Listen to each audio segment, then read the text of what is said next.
السلام علیکم ورحمۃ اللہ تعالی وبرکاتہ۔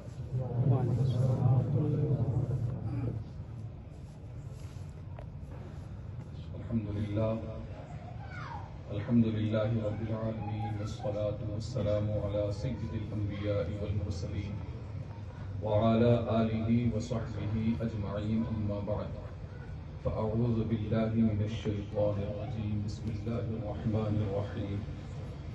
وتعاونوا على البر والتقوى ولا تعاونوا على الإثم والعدوان۔ صدق الله العلي العظيم، وبلغنا رسوله النبي الأمين المتين الكريم، ونحن على ذلك لمن الشاهدين والشاكرين والذاكرين، والحمد لله رب العالمين۔ قال النبي صلى الله عليه وسلم إنما الأعمال بالنيات، وكما قال النبي صلى الله عليه وسلم۔ معزز مکرم، قابل صد احترام علماء ملت اسلامیہ، رفیقان مکرم، ہم عمر دوستو، عزیز اور نونہال بچوں، اللہ وحدہ لا شریک کا بے پناہ احسان، محدود شکر کہ ہم اور آپ خالص اسی کی توفیق و عطا اور اسی کے انتخاب سے یہاں اس مجلس رحمت میں اپنی حاضری درج کرواتے ہوئے اپنی مغفرت کا کچھ سامان اکٹھا کرنے کی کوشش کر رہے ہیں۔ اللہ رب العزت ہم تمام کے آنے بیٹھنے، بولنے، سننے اور ہر عمل صالح فضل سے اپنے حبیب کے صدقے اپنی بارگاہ میں شرف قبولیت عطا فرمائے، اور جو کچھ بھی پیغام اس مجلس کے ذریعے دیا جائے اس پر ہم تمام کو عمل کرنے اور دوسروں تک پہنچانے کی توفیق رفیق عطا فرمائے۔ سب سے پہلے درود پاک پڑھ لیں۔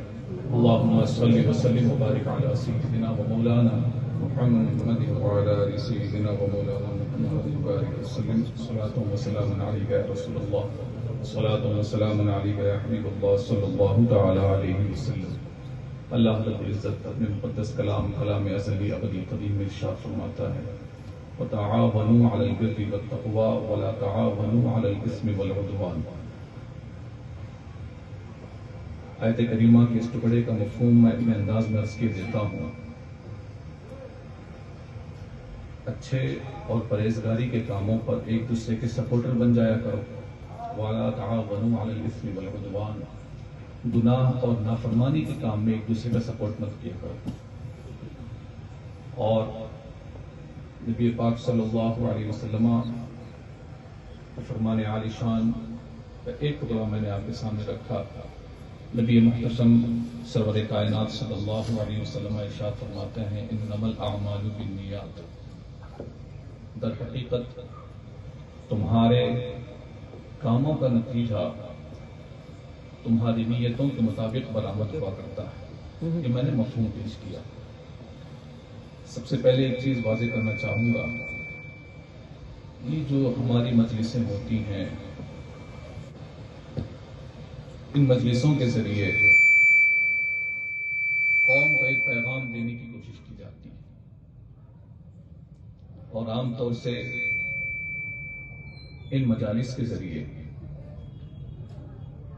قوم کو ایک فکر دینے کی کوشش کی جاتی ہے، وہ چاہے میرا خطاب ہو چاہے حضرت کا خطاب ہو، خصوصیت کے ساتھ چاہے وہ ینگ جنریشن ہو چاہے وہ کوئی بھی طبقہ ہو۔ ہماری سوسائٹی، ہماری معاشرے میں اگر کسی بھی قسم کی کچھ غلط روشیں چل چکی ہوں یا غلط چیزیں رائج ہو رہی ہوں تو بر وقت ان کی نشاندہی کرنا اور امت مسلمہ اس کے بھیانک نتائج سے آگاہ کرنا ہر وارث نبی کا اولین فرض ہوا کرتا ہے۔ یہ علماء کرام کی جماعت یہاں پر جلوہ فراز ہے، یہ ہمارا دینی فریضہ بنتا ہے کہ ہم عوام اہل سنت کو غلط طریقے جو رائج ہو چکے ہیں ان سے انہیں بچا اچا کر طریقے مصطفیٰ پر لا کر کھڑا کر دیں، اور لا کر کھڑا ہی نہ کریں بلکہ اس پر چلنے کی عادت ان کے اندر ڈلوائیں۔ کبھی کبھار ایسا ہوتا ہے کہ خطابات کے دوران کچھ ایسی چیزیں آ جایا کرتی ہیں جو کچھ افراد کو ایسا لگتا ہے کہ یار مجھے کو ٹارگٹ کیا گیا ہے۔ میں کچھ دیر ہی کے لیے ہوں، اب حضرت پہ خطاب ہوگا. یہ خطاب عام ہوتا ہے، اسی وجہ سے اعلان میں بھی کہتے ہیں خطاب عام ہوگا. خطاب عام کا مطلب کیا ہوتا ہے؟ خطاب عام کا مطلب یہ ہوتا ہے ساری خلقت جو یہاں موجود ہے ان تمام کے تعلق سے کوئی گفتگو کی جائے گی، ان تمام کو مخاطب کیا جائے گا. خطاب عام ہوتا ہے، خاص نہیں. پرسنلی کسی کو ٹارگیٹ نہیں کیا جاتا. وہ برائیاں یا وہ خرابیاں یا وہ کمیاں جو ہماری قوم میں پنپ رہی ہیں یا پل رہی ہیں، ان چیزوں کی نشاندہی کی جاتی ہے اور اس بات کی جانب بھی توجہ دلانے کی کوشش کی جاتی ہے کہ جناب ہم اور آپ میں اگر کسی کے اندر یہ چیزیں ہو رہی ہوں تو ان چیزوں سے ہم اور آپ بچنے کی کوشش کریں. اب اس کا مطلب یہ نہیں ہوتا ہے کہ بھائی دیکھو فلاں صاحب نے جو ہے پرسنلی مجھے کو ٹارگیٹ کیا. ٹارگیٹ ہم کسی کو نہیں کرتے. ایسا ہمارے ساتھ بھی بہت سے حادثے ہوتے رہتے ہیں. ایک خطاب ہمارا ہو گیا، ایسے بھی میں بارہا کہتا ہوں میرا خطاب بہت کم ہی لوگ پسند کرتے ہیں، عام طور سے گالیاں ہی پڑتی ہیں. ظاہر سی بات ہے، جو قوم کو جگانے کا کام کرتا ہے مرغا، تو لوگ اسی کا گوشت بڑے تاؤ سے کھاتے ہیں، ہے نا. صبح سویرے مرغا جو ہے قوم کو جگانے کا کام کرتا ہے، لیکن آج دنیا میں سب سے زیادہ بکری بھی مرغی ہی کے گوشت کی ہوتی ہے. اس لیے کہ اس قوم کو جس نے بھی جگانے کا کام کیا تو اس نے ذبح کر کے کھایا ہی گیا. خیر وہ اپنی جگہ پہ. ایک موقع پر ہم نے ایک اسلامی گفتگو ہم نے کی تھی، نعتیہ مجلس تلی، تو ہم نے ایک پیغام ہم نے یہ دیا کہ نعت کی مجلس میں شرکت بہت اچھی بات ہے. نعت پڑھنا سنت صحابہ، نعت سننا سنت مصطفیٰ ہے.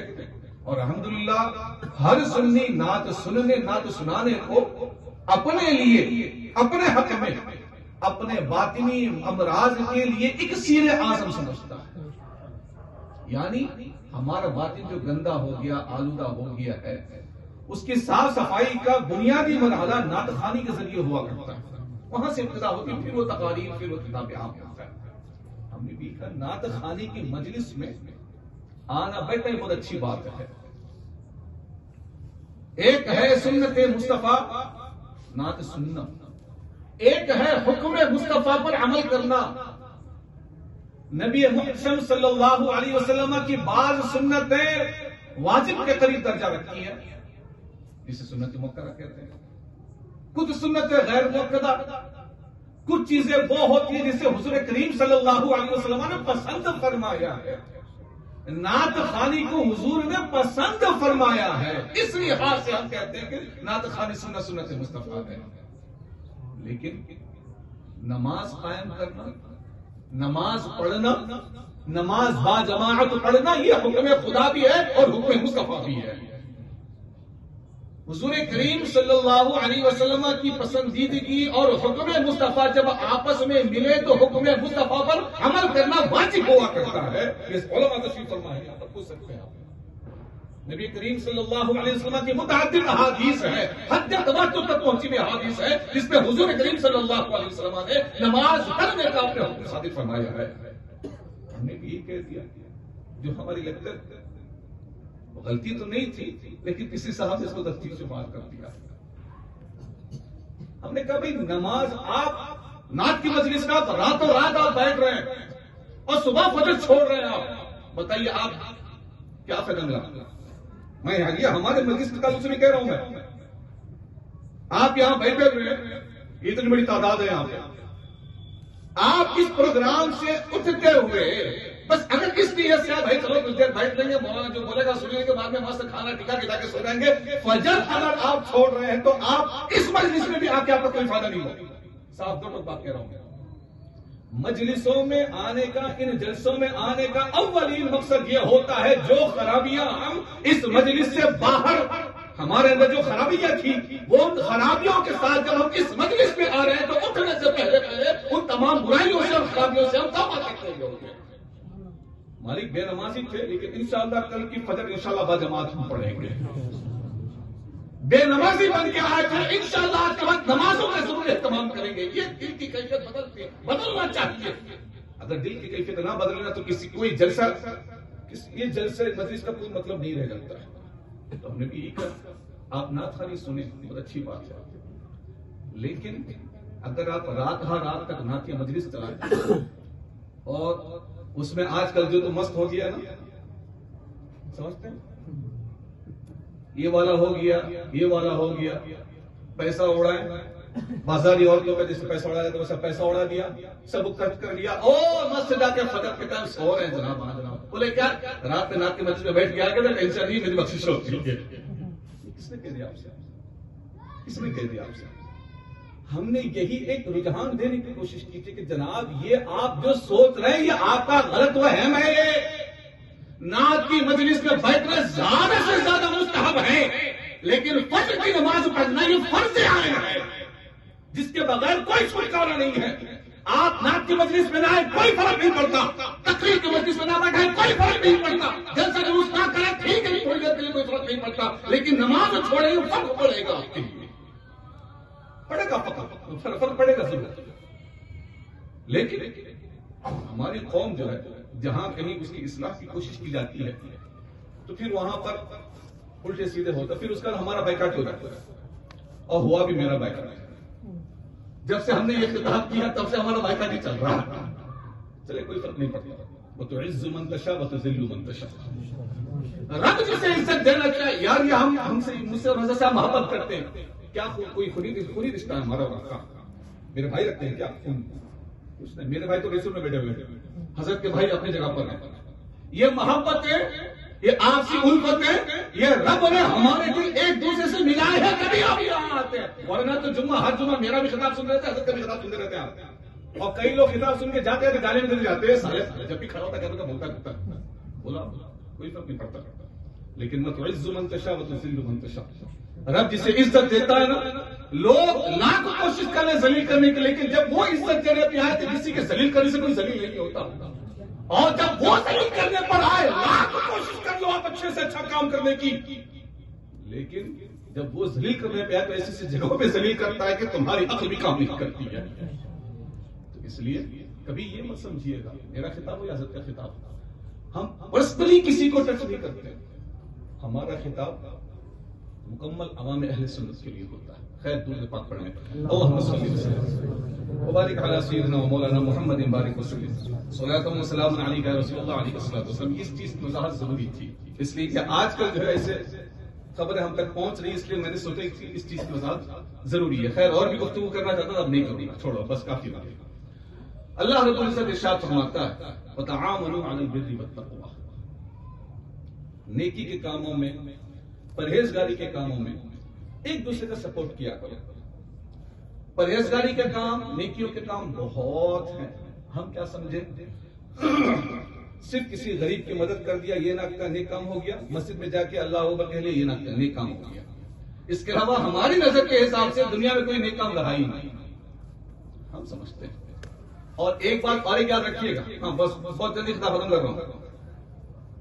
جب بھی آپ دل سے کوئی بھی نیک کام کرنے کی کوشش کریں گے، اچھا کام کرنے کی کوشش کریں گے، تو ہزار لوگ آپ کی ٹانگ کھینچنے کے لیے تلے رہیں گے. یہ ہماری جو مجلس چلتی ہے، حضرت قبلہ یہاں پہ خلفہ فراز ہے، یہ جب تحریک شروع کی گئی تھی تو حضرت سے پوچھ گئی تھی کہ کتنے لوگوں نے کیا کیا کوشش نہیں کی تھی. بہت کوشش ہے. یہ جو ذمہ داران بیٹھے پوچھ سکتے ہیں آپ ان سے. آپ زندگی میں کوئی بھی اگر اچھا کام کریں گے، آپ کا سپورٹر ایک رہے گا، آپ کی عزت کے ساتھ کھلواڑ کرنے والے 1000 پیدا ہو جائیں گے. لیکن ہمیشہ یاد رکھنا نبی محتشم صلی اللہ علیہ وسلم پورا حجاز کیا پوری دنیا میں اچھا کام کرنے کی ابتدا حضور رحمت عالمیان صلی اللہ علیہ وسلم نے کی تھی. تنے تنہا کھڑے ہو گئے توحید کا درس دینے کے لیے، تنے تنہا لوگوں کو، انسانوں کو انسانیت سے ملانے کے لیے کھڑے ہو گئے، اچھی روش چلانے کے لیے کھڑے ہو گئے. لوگوں نے بڑی مخالفت کی. خود کا آپ کا چچا ابو لہب تبا لک یا محمد علی ہذا جماعتنا کہنے والا بدبخت وہی ابو لہب آپ کا کیا سزا لگتا تھا. اپنے بھی بیگانے ہو جاتے ہیں. یہ راستہ ہی ایسا ہوتا ہے جناب، اپنے بیگانے ہو جاتے، بیگانے اپنے ہو جاتے. ابو بکر صدیق رضی اللہ تعالی عنہ قبیلہ بنی ہاشم سے نہیں ہے، لیکن ہو گئے اپنے. حضرت عمر فاروق رضی اللہ تعالیٰ عنہ بنی ہاشم سے لیکن ہو گئے اپنے. حضرت عثمان غنی رضی اللہ تعالیٰ عنہ تھے بیگانے بنی امیہ سے لیکن ہو گئے اپنے. حضرت سرکار مولائے کائنات اگرچہ ہاشمی ہیں لیکن آپ دیکھیں یہ سن سنی کا عالم تھا آپ کا. کہنا یہ چاہتا ہوں جب آپ نیک کام کے لیے اٹھیں گے تو کیا ہوگا کہ اپنے بیگانوں میں تبدیل ہو جاتے ہیں, بیگانے اپنے میں تبدیل ہو جاتے ہیں. سہیل رومی روم سے تشریف لا رہے ہیں, سلمان فارسی فارس سے تشریف لا رہے ہیں. آپ کام کرنا شروع کریں, کوئی بھی زندگی میں اچھا کام کریں اور اللہ رب العزت کا ایک بہترین پیغام کیا تمہاری کوشش یہ ہونی چاہیے جب کوئی نیک کام کرے. اب نیک کام نماز پڑھنا بھی نیک کام, ہمیشہ سچ بولنا بھی نیک کام, غریب کی مدد کرنا نیک کام, بیمار کی تیمارداری نیک کرنا نیک کام, کسی کو تکلیف سے بچانا نیک کام. بہت سے نیک کام پڑے ہیں. تعلقات کو جوڑے رکھنا نیک کام, تعلقات کو خراب ہونے سے بچانا نیک کام, چھوٹوں میں شفقت کرنا نیک کام, بڑوں کا ادب کرنا جو ہے یہ نیک کام. کتنے نیک کام کیا ہوں آپ کو, لیکن ہم اور آپ بس نماز یا غریب کی مدد یہی تک نہیں صاحب. اس سے نکلیں آپ ہر وہ نیک کام. ہاں اور ایک چیز میں عرض کرنا چاہوں گا, آپ جس نیک کام کی جانب قدم بڑھا رہے ہیں اس میں سب سے پہلے آپ کی ٹانگ کھینچنے والے آپ کے اپنے گھر کے افراد ہوتے ہیں, آپ کے اپنے ہوتے ہیں. حضرت عیسیٰ ابن حطان رضی اللہ تعالیٰ بڑے پائے کے بزرگ ہیں. تو ایک موقع سے جو ہے آپ کے شہر میں فحاشیاں زیادہ ہونے لگی, تو جو ان تمام فحاشیوں کا مرکز ایک بد کردار عورت تھی. اب بد کردار عورت آپ سمجھتے ہیں بازاری عورت جو ہوتی ہے. اب سوچو کہ اگر یہ سدھر گئی تو سارا شہر سدھر جائے گا. تو تشریف لے گئے, کہا بھائی ایک رات کی کیا لاگت لیتی ہوتی ہے, ایک رات کا کتنا ہے تمہارا؟ انہوں نے کہا کہ ارے یار تم مولوی صاحب نکلو یہاں سے, امیر لوگ آنے والے, وہ والے امیر صاحب نہیں, 40 دن والے امیر صاحب نہیں, وہ دوسرے والے امیر صاحب. ہاں وہ امیر صاحب مت سمجھ لینا آپ, وہ بھی امیر صاحب ہوتا ہے. ٹھیک ہے. تو بولے کہ یہاں ہمارے پاس عمرائے وقت آتے ہیں, وقت کے بڑے بڑے لوگ آتے ہیں, بڑے بڑے عہدیدار. تم کیا, ارے تم بولنا بھائی, تیرا کام بولنے کا ہے.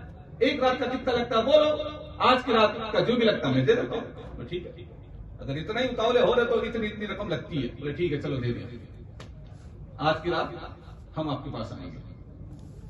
رقم پیشگی ادائیگی ہو گئی, ایڈوانس بکنگ ہو گئی ہے کہ دوبارہ کوئی دوسرا آ کے جو ہے بکنگ نہیں کرنی ہوگی. ٹھیک ہے چلو بکنگ ہو گئی. اب وہاں بناؤ سنگار چل گیا. رات ہوئی, انتظار چلا. حضرت عیسیٰ ابن حطان رضی اللہ تعالیٰ عنہ اپنے گھر سے مصلی لیا اور پہنچ گئے اس کے گھر. بولے کہ آج رات میری ہے تو میں جو چاہوں سو کروں. بولے ہاں, وہ کچھ اور سمجھ رہی ہے, کچھ اور کرنا شروع کر دے رہے یہاں. تو ٹھیک ہے, کون سا تمہارا گھر میں کون سا وہ ایسا حصہ ہے جہاں جس کو پاک صاف ہم کہہ سکتے ہیں؟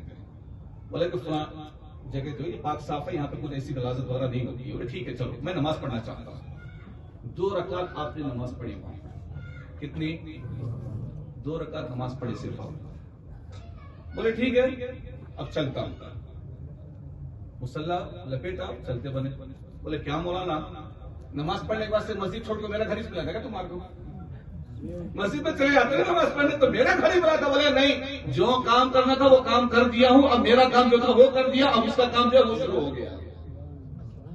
اس کا کام شروع ہے, اب میرا کام مکمل. میرا کام تھا یہاں کے نماز پڑھنا, ختم ہو گئی بات. اس کے آگے کا جو پروسیس ہے اس کی دست قدرت میں چلا. السلام علیکم, نکل گئے وہ مصلی لپیٹ کے. وہ جو بیڈ کریکٹر جو عورت تھی اس کو ایک عجیب سی کیفیت محسوس ہوئی تھی. یار کون تھا یہ بندہ, ایڈوانس بکنگ بھی کروایا, پیسہ بھی دیا, آیا میرے گھر میں نماز پڑھا. بولتے نا رب جب کسی کا دل بدلنے پر آ جائے نا تو پھر وہی ہوتا ہے. سویا تھا نصرانی بن کے, اٹھایا گیا, کلمہ پڑھایا گیا, سرکار غوث اعظم نے اس کو کسی اور جگہ کا ابدال بنا دیا, قطب بنا دیا. یہ رب کے نزد قدرت میں وہ مسبب الاسباب ہے, مقلب القلوب ہے. دل میں ایک کیفیت سی پیدا ہوئی کہ چلو تھوڑا سا چل کے دیکھیں کہ جناب کا یہ حال چال کیا ہے, کون تھے, کیا تھے, فلاں دکھا. حضرت عیسیٰ ابن حطان ہی کے پیچھے چل پڑے, پہنچے. اس کے بعد پھر کچھ اور باتیں گفتگو ہوئی تو اس نے اپنے گناہوں سے توبہ کی. بولے حضرت بہت غلطیاں میں نے کی, میں آپ کے یہاں پہ توبہ کروں. ٹھیک ہے چل توبہ کرو. اب توبہ تو ہو گئی ہے, لیکن آپ نے فرمایا کہ اور ایک چیز باقی رہ گئی ہے, تمہاری شادی. ایک ہمارے ہی چاہنے والوں میں سے ایک درویش ہے، غریب آدمی ہے، میں اس سے تمہاری شادی کراتا ہوں. ٹھیک ہے، کوئی بات نہیں، شادی کرا. اب شادی تو ہو رہی. شادی میں ہمارے پاس کیا ہوتا ہے؟ بغیر کھانا، دال چاول اور چکن وغیرہ جو بھی ہوتا ہے. حضرت سرکار عیسیٰ بن حبان رضی اللہ تعالیٰ عنہ نے دولہے صاحب سے فرمایا کہ دیکھو صاحب، ولیمہ کرنا ہے آپ کو، نکاح کا خرچہ میرا، ولیمہ آپ کو کرنا ہے، لیکن اس میں بھی ایک شرط، ولیمے میں کھانا پکانا، سالن نہیں. کیا؟ کھانا پکانا، سالن نہیں پکانا. بولے حضرت یہ کیا بات ہوئی، کھانا سالن کے بدل اترے گا کیسے؟ تمہارا کام کتنا ہوتا ہے کرو تم، آگے جو ہوگا وہ دیکھتے جاؤ. ٹھیک ہے، کھانا تو بن گیا، سالن نہیں بنا. حضرت فرمایا بیٹھو انتظار کرو. اب یہ خبر کہ بھئی ایک بد کردار عورت نے حضرت عیسیٰ ابن حبان کے ہاتھ میں اس نے توبہ کی، اپنے گناہوں سے اس نے جو ہے رجوع کر لیا ہے، اپنے رب کی بارگاہ میں اس نے توبہ پیش کر دی ہے، اور ساتھ ہی ساتھ اس کا نکاح بھی ایک درویش کے ساتھ ہوا ہے، ایک غریب آدمی کے ساتھ اس کا نکاح ہوا ہے، اور آج نکاح ہوا ہے، کل ولیمہ ہے. ولیمہ کا بھی جو ہے انتظام ہو گیا ہے. پوری جتنی رپورٹنگ یہاں ہمارا پروگرام ہو رہا ہے نا، یہاں کی بھی رپورٹنگ بہت جگہ ہوتی ہے، یہاں کی بھی رپورٹنگ بہت جگہ ہوتی ہے. جی بہت جگہ ہوتی ہے، بہت اچھے انداز میں رپورٹنگ ہوتی ہے، اور ہمارے لیے تعریفوں کے جو ہے ایسے گل کھلائے جاتے ہیں کہ اللہ کی پناہ، اللہ ایسے گلوں سے تمام کی حفاظت فرمائے. ٹھیک ہے، تو پوری رپورٹنگ ہوئی وہاں پہ. ایسا ہے صاحب، مولانا کیا رے، کیا سرٹیفکیٹ کا انہوں نے زیادہ کبھی کس کو نہیں توبہ کرایا. ایک کام کرو، بہت دن کو چلے نہیں، اچھے کام، اپنے پاس سے جو ہے شراب کی 2 بوتلیں، شراب کی 2 بوتل گفٹ میں بھیجا اس گھر پہ. جو امیر صاحب جو تھے اس شہر کا، جو رئیس تھا، جو اس بدکردار عورت کے پاس، جو پہلے بدکردار تھی، اس کے پاس آنا جانا تھا، اس کا سنا کہ توبہ کر لی ہے، اب کیا جائیں گے؟ بولے چلو گفٹ ہی میں جو ہے 2 بھیج دیں گے. کھمبا ہی بولتا ہے، کچھ لوگ کھمبا ہی بولتے ہیں. 2 کھمبے بھیج دیے، اور ساتھ میں جو ہے قاصد کو بھیجا مبارکبادی پیش کرنے کے لیے. بھائی بہت اچھا کام کیا. یہ ہوتا ہے ہمارے سامنے، بولتے بہت اچھا کام کر رہے، کیا جاؤ پیچھے کیا کر لیتے لوگ بھائی. یہ پیٹ پیچھے یہ والی تعریف بہت ڈینجر ہوتی ہے، نہیں کرنا چاہیے کبھی کسی کی تعریف. تو قاصد صاحب آئے، اور آنے کے بعد جو ہے انہوں نے وہ 2 بوتلیں پیش کر دی. بولے حضرت امیر صاحب نے بھیجا ہے، اور بڑی بڑی مبارکبادی دی ہے. بولے یار کھانا بنے بڑی دیر ہو گئی ہے، سالن کا انتظار چل رہا تھا، بہت بہت شکریہ، بہت جلدی سالن لے کے آئے ہو تم. اب وہ سوچے یار سالن کہاں سے، میں نے اپنی آنکھوں سے دیکھا کہ اس میں یہ کھمبا ہے، اس میں شراب ڈالی گئی ہے، اور یہ بولے سالن. بولے بہت دیر کیا تم نے، جلدی آنا چاہیے تھا. تو بولے صاحب نہیں، وہ ہمارے امیر صاحب تھوڑا دیر کرے، ایسا ویسا. ٹھیک ہے، ہاں لو، وہ پہلی بوٹل لو. حضرت عیسیٰ ابن حبان رضی اللہ تعالیٰ پوری قوت سے آپ نے اس کو ایسے ہلایا. یہاں پر ایک چیز عرض کرنا چاہوں گا. ہمارے بہت سے نوجوان حضرات جب برتھڈے شڈے مناتے ہیں، اڑا دینا، کیا سمجھتے ہیں بہت بڑی تغرم خانی ہم نے کر لی ہے. کوئی سیونک اڑا رہا ہے، کوئی کیا تھمس اپ اڑا رہا ہے، ایسے گھر کر اڑاتے ہیں. یہ جو اڑا رہا ہے نا صاحب، کل قیامت اس کے بارے میں پوچھا جائے گا. یہ جو اڑاتے ہیں، یہ جو مشروبات جو ہوتے ہیں گیس والے، وہ اڑائے جاتے ہیں. اور کچھ تو ماشاءاللہ اتنی پہنچی ہوئی ہستی پہ بیئر اڑاتے ہیں، بیئر اڑاتے ہیں، بیئر اڑاتے ہیں، اور پورا جو ہے آس پاس کے جتنے لوگ سب کو ناپاک نجس کر دیتے ہیں، اور سمجھ میں بہت بڑا کام کر رہے ہیں. بہت بڑا کام نہیں کر رہے ہو آپ. اس کے اگر میں برائیاں اگر آپ کے سامنے رکھوں تو یہ ٹائم کم پڑے گا. خیر، یہ جو اڑا رہے ہیں نا، یہ مال کا ضیاع ہے، مال کو برباد کرنا. کل قیامت میں جو آپ نے تھمس اپ اڑایا یا سیون اپ اڑایا یا جو بھی مشروب آپ نے اڑایا ہے، اس کے تعلق سے آپ سے پوچھا جائے گا. تم مرا تو سننا یوم نعیم میں یہ چیز بھی آتی ہے، اس لیے بچ کے رہیں، ایسی حرکتیں نہیں کرنی چاہیے. پوری قوت سے آپ نے اس کو ہلایا، لا کے کہا بسم اللہ بول کے پیچھے سے آپ نے اس کو ہاتھ مارا. اس بوتل کو ڈھکن کھولا، شراب کے بجائے اس میں سے پہلے گھی نکلا. الحمدللہ پہلی باٹل سے صرف گھی. وہ بیچارہ پریشان، وہاں دیکھا تھا شراب تھا یا گھی کیسا آیا رے. امیر صاحب شراب ڈالتے تھے، گھی آیا یہاں پہ. ہاں چلو جتنے بھی آئے لوگ ہیں سب کو کھانا کھلاؤ، چلو گھی تقسیم کرو. ہاں بھائی وہ دوسرا باٹل لاؤ سالن کا. اب وہ وہ بیچارہ کیا سمجھے، وہ دے دیا لو صاحب، اس کو بھی پوری طاقت سے ایسے ہلایا آپ نے اور پیچھے سے بسم اللہ بول کے آپ نے ہاتھ مارا، اس میں سے نکلا ماشاءاللہ شہد. سمجھ میں نہیں آ رہا. اب وہ سمجھے شاید آنکھوں کا دھوکہ ہوگا.